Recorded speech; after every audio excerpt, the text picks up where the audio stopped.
मैं रौनक कुमार एक बार फिर से आप सभी का स्वागत करता हूं आपके अपने ही चैनल फर्स्ट डी में।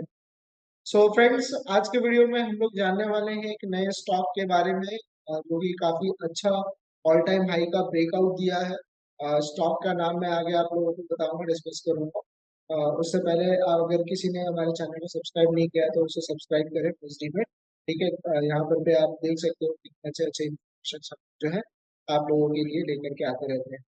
तो चलिए फ्रेंड स्टार्ट करते हैं। जो इसका जो हमारा जो स्टॉक है which is Amar Raja energy and mobility limited. तो काफी लोग जानते होंगे इस स्टॉक के बारे में, एंड पहले ये किसी दूसरे नाम से ये ज्यादा फेमस था। अमर राजा बैटरी करके पहले इस स्टॉक का ज्यादा चलन था। ठीक है, अमर राजा बैटरी करके ये स्टॉक जो है लोग जानते थे। अभी इसका नाम वालों ने चेंज किया है। तो बेसिकली देखिए, अमर राजा के अंदर में गाइस सबसे पहले हम लोग इसका फंडामेंटल टेक्निकल दोनों एनालिसिस बेसिकली हम करेंगे। लेकिन उससे पहले हम लोगों को अभी यहाँ पर भी अपना टेक्निकल समझना है थोड़ा सा कि मार्केट के अंदर में बेसिकली हो क्या रहा है। तो हाइयर टाइम फ्रेम में हम लोग पहले चलते हैं, हाइयर टाइम फ्रेम से समझते हैं, उसके बाद हम लोग एग्जीक्यूशन प्रोसेस तक यहाँ पर भी आएंगे। तो जो ये कंपनी है गाइस, अगर मैं मंथ के टाइम फ्रेम के अंदर में जाऊं तो बेसिकली आप देख सकते हो कि ये जो स्टॉक था, इसका जो यहाँ पर पे इसने हाई लगाया था 2015। 2015 के बाद से ये जो ये रेजिस्टेंस था, देखिए मैं ड्रॉ कर देता हूँ यहाँ पर पे कि ये जो आपका रेजिस्टेंस एरिया था यहाँ पर, ठीक है, 1120 आप लेके चलो, 1120 से लेके 1125 तक का जो ये रेंज था, मेरा जो रेजिस्टेंस एरिया था, ये सडनली यहाँ पर पे आपका ब्रेकआउट हुआ 2015 में। 2016 में नहीं कर पाया, फिर 2021 में भी ये सस्टेन नहीं कर पाया, एंड फिर अभी अचानक ये पिछले ही मंथ यानी कि अप्रैल में, अप्रैल का कैंडल अगर आप यहाँ देखोगे तो एक ब्रेकआउट था, ये मई का कैंडल है और ये जून का कैंडल है। तो काफी तेजी से यहाँ पर पे मोमेंटम्स आ रहा है, और वॉल्यूम्स भी आप यहाँ पर पे देख सकते हो, काफी ज्यादा वॉल्यूम्स भी यहाँ पर पे इंक्रीजिंग हो रहे हैं। तो अगर मैं इसका लॉन्ग टर्म का अगर मैं टारगेट निकालने की अगर मैं बात करूं तो लॉन्ग टर्म के हिसाब से इसका जो टारगेट बनेगा, तो वो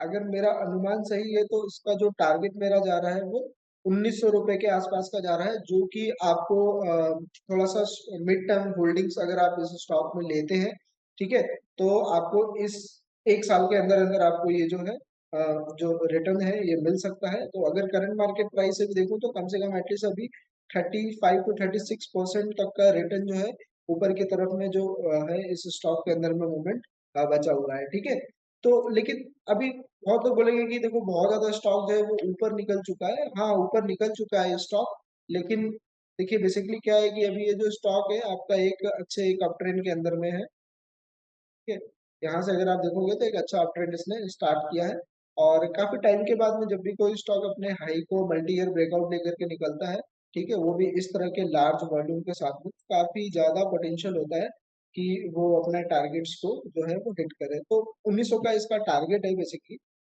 बट अगर कुछ लोग अगर वेट करना चाहे कि इन केस, देखिए अभी जो रेजिस्टेंस आई है ब्रेकआउट होने के बाद में एक सपोर्ट बन चुका है।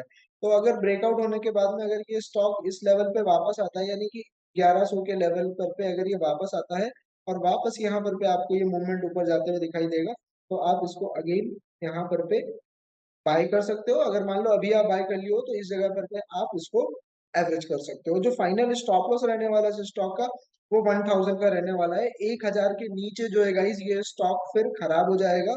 लेकिन जिस तरह के कंडीशंस अभी इसके अंदर में दिख रहे हैं, अमर राजा एनर्जी एंड मोबिलिटी, जो अमर राजा बैटरी था पहले, तो काफी अच्छा यहाँ पर मोमेंटम मेरे को देखने को मिल रहा है लास्ट 3 मंथ्स के अंदर अंदर। ये मंथ तो अभी जून स्टार्ट ही हुआ है, तो हम 3 मंथ्स भी अगर कैलकुलेट करें तो 3 मंथ्स के अंदर आप देख सकते हो स्टॉक ने 87.44% तक का रिटर्न दे दिया है, यानी कि ऑलमोस्ट पैसा जो है लोगों का इसने डबल किया है।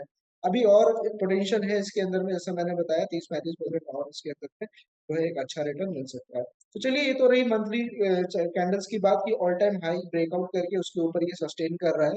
एंड चलिए हम लोग यहाँ पर अभी डेली टाइम फ्रेम के अंदर में आ जाते हैं, और डेली टाइम फ्रेम के अंदर में यहाँ पर समझने की कोशिश करते हैं कि किस तरीके का यहाँ पर परफॉर्मेंस जो है ये स्टॉक दे रहा है। तो आप देख सकते हो गाइस कि यहाँ पर पे सडनली यहाँ पर पे वॉल्यूम्स बनने शुरू हुए थे इस स्टॉक के अंदर में, और उसके बाद आप देखोगे कि यहाँ पर पे भी जो है काफी ज्यादा वॉल्यूम्स सडनली यहाँ पर पे बढ़ने शुरू हुए। जब भी मार्केट देखिए, जब मार्केट क्या है कि मार्केट जब साइडवेज रहता है इस तरीके से, ठीक है, मार्केट इस तरीके से जब भी साइडवेज होता है तब वॉल्यूम्स नहीं होते, ठीक है, वॉल्यूम्स नहीं होते। फिर जब अचानक से जब इंस्टीट्यूशंस जब बाइंग करना शुरू करते हैं तब ये लार्ज वॉल्यूम्स जो है वो निकलना शुरू होता है, ठीक है। तो बेसिकली अगर मैं यहाँ पर पे थोड़ा सा इसको मैं डिटेल में अगर एनालिसिस में मैं जाऊँ तो यहाँ पे कितने कंफर्मेशन मेरे को मिल रहे हैं इस स्टॉक के पॉजिटिव होने का। सबसे पहला साइन है कि इसका जो ट्रेंड है वो मेरा पॉजिटिव, सबसे पहली बात, ठीक है। और ट्रेंड पॉजिटिव है, डेट मीन्स कि एक इम्पल्सिव मूव आ चुका है, एक करेक्शन आया है और सेकंड इम्पल्स के लिए जो है मार्केट वो रेडी हो रहा है, ठीक है। पहला इम्पल्स, उसके बाद उसका correction, this is your second impulse. तो सेकंड इम्पल्स के अंदर में भी अगर आप देखेंगे तो आपका ये जो रेजिस्टेंस था, ठीक है, यहाँ पर पे जो मार्केट, अभी देखिए 4 तारीख को इलेक्शन था तो इलेक्शन का जो रिजल्ट आ रहा था वो बीजेपी के खिलाफ था, ठीक है, अच्छे रिजल्ट्स नहीं आ रहे थे क्योंकि उसको मेजोरिटी नहीं मिली थी। उस दिन सारा 4 जून को पूरा का पूरा मार्केट जो है वो क्रैश किया, नीचे गिरा, लेकिन लेकिन आप देखोगे कि मार्केट गिरने के बावजूद इसने कितना अच्छे से यहाँ पे मूविंग एवरेज का भी सपोर्ट लिया है, ट्रेंड लाइन का सपोर्ट लिया और प्राइस यहाँ से ऊपर की तरफ में बाउंस बैक हुआ है। इसको हम लोग बोलते हैं एंड पैटर्न ब्रेकआउट, ठीक है। जब भी कोई स्टॉक डायरेक्ट कोई रेजिस्टेंस को ब्रेकआउट करता है तो वहां पर प्रॉब्लम्स क्रिएट हो सकता है, लेकिन मतलब डर होता है, डरना चाहिए कि अगर डायरेक्ट ब्रेकआउट कर रहा है तो वो सीधा नीचे भी गिर सकता है।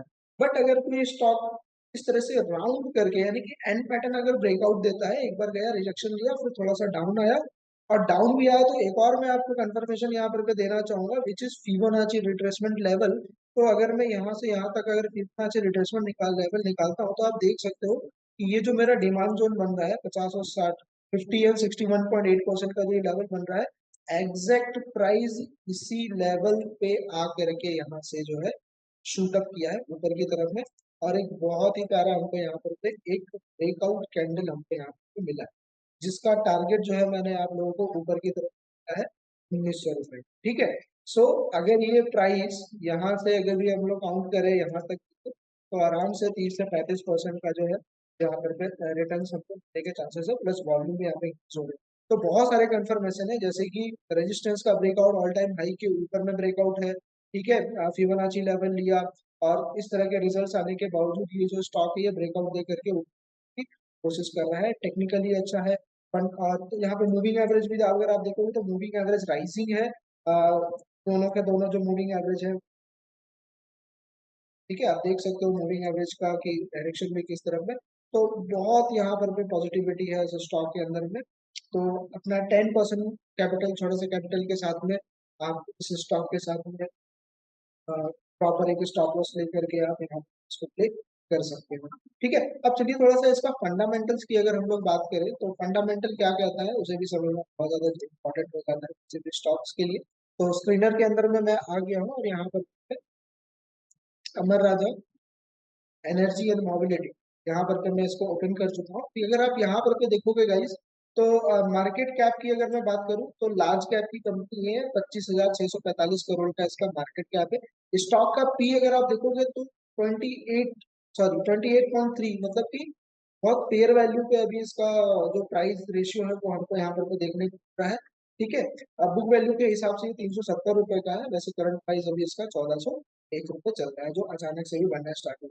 लेकिन सबसे अच्छी बात ये है कि आरओसी अगर आप देखोगे इसका तो 20% का आरओई रेट,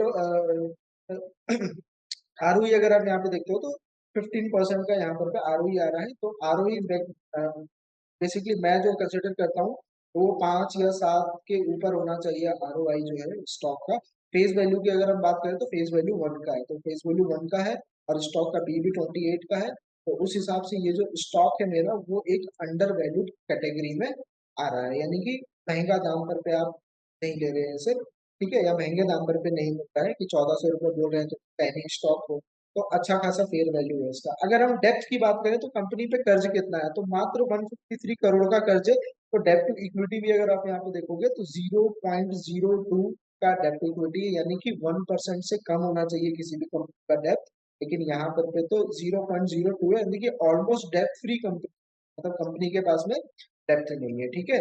अब बेसिकली अगर मैं बात करूं कि ये कंपनी करती क्या है, क्या बनाती है, तो इसके वेबसाइट पे हमको यहाँ पर पे एक बार विजिट करना पड़ेगा। इसके वेबसाइट पर हम यहाँ पर पे नीचे जाने की हम लोग कोशिश करते हैं। बेसिकली आप लोगों को पता ही होगा कि अमर राजा बैटरी जो था पहले, अभी के लिए एनर्जी मोबिलिटी होता है, ये ग्रीन एंड ग्रीन एनर्जीज के ऊपर में काम कर रहा है। ऑटोमोबाइल्स इंडस्ट्री के अंदर में जो बैटरीज बन उसके ऊपर काम कर रहा है, ठीक है। जैसे आप देख सकते हो advance cells technology, individual industrial power innovations, automotive power powering योजना, ठीक है, ये सारी चीजें प्रोवाइड कराते हैं। देखिए ये अमर राजा की प्रोडक्ट्स है, यहाँ बैटरी सकते हो। आप इसके वेबसाइट में जाकर फुल डिटेल में आप इसको आराम से आप इसको प्रोडक्ट्स को देख सकते हो, ठीक है। और कोई नई कंपनी नहीं है, पुरानी कंपनी है, ट्रस्टेबल कंपनी है, प्रोडक्ट्स अच्छे हैं। लेकिन एक चीज और हमको यहाँ पर जो समझना जरूरी है इस कंपनी के बारे में, कि इसका क्वार्टर रिजल्ट जो है वो किस तरीके का आ रहा है। तो अगर मैं रीसेंट क्वार्टर फोर की अगर मैं बात करूँ तो आप देख सकते हो कि कंपनी जो है वो लगातार प्रॉफिट में ही है। क्वार्टर क्वार्टर इस कंपनी का जो स्टॉक का प्राइस है वो इंक्रीज हो रहा है। अभी रिसेंट जो क्वार्टर रिजल्ट जो आया था आपका मार्च महीने के अंदर में, मार्च अप्रैल के अंदर, सॉरी, तो उसके अंदर में इसका नेट इनकम है 2.30 बिलियन, ठीक है। लगभग लगभग यहाँ पर जो है आपका वो 230 करोड़ के आसपास का इसका जो है रेवेन्यू। और अगर आप एनुअली रेट से भी अगर देखोगे तो 2019, 20, 21, 22, 23 यानी 5 साल का डेटा के हिसाब से देखोगे तो कंसिस्टेंसी अगर आप देखो तो 2020 के बाद से इसका जो ग्रोथ है वो कंपनी के अंदर में काफी अच्छे से आ रहा है। मतलब कंपनी काफी अच्छा जो है परफॉर्म कर रही है। परफॉर्मेंस की अगर मैं बात करूं तो पिछले एक साल में इस कंपनी ने 124% का रिटर्न दिया है। आज 6 महीने के अंदर में 82% का रिटर्न दिया है। 3 महीने में 65% का रिटर्न, एक महीने में 26%, और एक वीक में, एक सप्ताह में 16% से भी ज्यादा का रिटर्न दे चुकी है। और अभी भी पोटेंशियल है कि ये अभी भी आने वाले समय के अंदर में, क्योंकि आपको पता है कि मोदी जी का अभी गवर्नमेंट बनने वाला है। संडे को वो अपना शपथ ग्रहण करेंगे शाम को। तो हो सकता है मंडे के अंदर में नेक्स्ट जो वीक का जो ट्रेडिंग सेशन होगा इस स्टॉक के लिए अच्छा हो, ठीक है। सो यहाँ पर पे अभी हम लोग इन्वेस्टर्स की बात भी करेंगे। तो ये इन्वेस्टर्स इसके अंदर में क्या है, क्वालिफाइड इन्वेस्टर्स। तो और अगर मैं प्रमोटर होल्डिंग्स की बात करूँ तो प्रमोटर यहाँ पर पे अगर आप देखोगे तो फिलहाल अभी 32.86% के हिसाब से यहाँ पे स्टेक दिया हुआ है।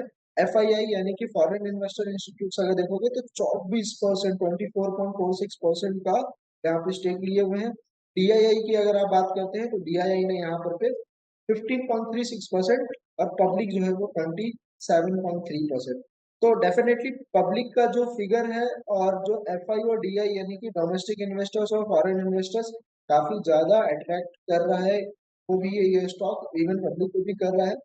लेकिन देखने वाली चीज ये है कि कंपनी अगर अच्छी है, सस्टेनेबल है, और इंस्टीट्यूशनल होल्डिंग्स है उसके अंदर में, ठीक है, तो डेफिनेटली मार्केट जो है वो अच्छा रिटर्न दे सकता है। तो आई होप फ्रेंड्स आपको ये वीडियो अच्छा लगा हो, ठीक है। और अच्छा लगा हो तो लाइक शेयर और सब्सक्राइब करें। कोई डाउट हो तो कमेंट में पूछें, ताकि रेगुलर बेसिस में हम आपके लिए ऐसे वीडियोस लाते रहें। तो मिलते हैं फ्रेंड्स अगले वीडियो में एक नए स्टॉक नए टॉपिक के साथ में। तब तक के लिए धन्यवाद।